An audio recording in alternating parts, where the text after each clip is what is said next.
The graph shows how a substance cools after being removed from heat. Beta, this is the graph. Time is taken along x-axis, temperature is taken along y-axis, and the temperature of the substance at the start when it is removed from the heat is above 120 degrees Celsius.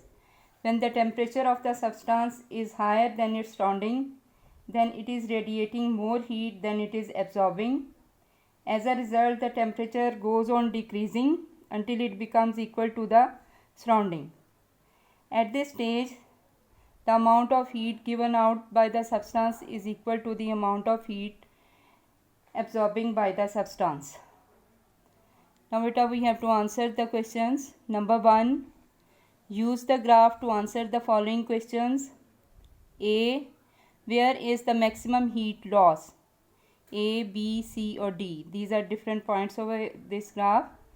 We can see that maximum heat loss is at point B, at this point.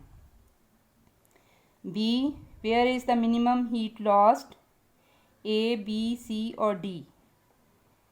At this point there is minimum heat lost at the point D. What is the temperature at point C? We can measure the temperature at point C by putting scale over there, and we will come to know that its temperature is 30 degrees Celsius. What is the room temperature? The room temperature is correspond to this line, and we will come to know that it is 15 degrees Celsius. Number 3, draw 2 more cooling lines on the graph with the following characteristics. A, same starting temperature, higher room temperature. Now we will, the starting temperature is same. We will draw this line from this point and draw it like this, and because the ending temperature is higher than room temperature. This is the room temperature, and we will make graph like this from this point above this curve. B, higher starting temperature, low room temperature. In order to draw this cooling line, we will start from above this line. For example, from this we can start and draw the line like this. Temperature is lower than the room temperature. Question number 4.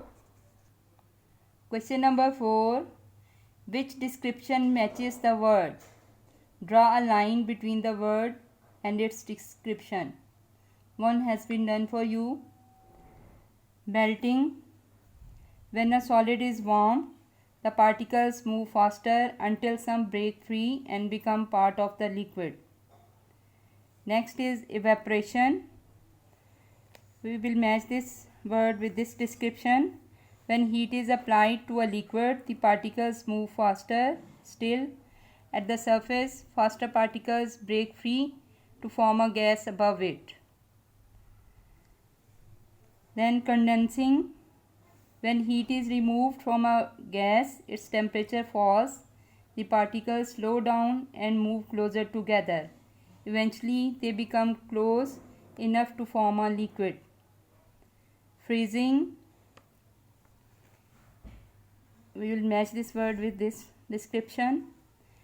As a liquid cools down, its particles slow down. Eventually, they will start to form a framework which is typical of a solid. Mass is conserved. In a change of state, only the behavior of the particle changes. The actual particles remains the same all the time.